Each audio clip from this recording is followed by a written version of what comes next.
দিদি টিচার বলেছে প্রতিদিন পড়া না করে আসে না, আজকে তোদের মাকে ফোন করে জানাবো। ওই দেখ মায়ের ফোন, ম্যামের ফোন আসা বন্ধ করতেই হবে। যদি ফোনটাই না কাজ করে তাহলে মা কিছুই জানতে পারবে না। ওই দেখ লেবুর শরবত, চ।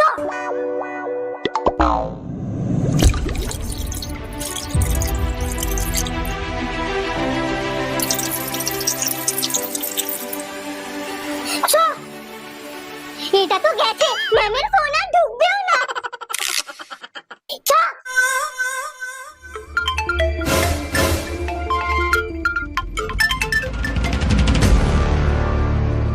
তোরা কি ভেবেছিস আমি কিছুই বুঝতে পারছি না যে তোরা এই ফোনটার মধ্যে কি কি ফেলেছিস যাতে ফোনটা খারাপ হয়ে যায়? তোরা জানিস না যে এটা 18টা লিকুইড প্রুফ। দেখ আমার Oppo F29 Pro 5G একদম পারফেক্টলি কাজ করছে।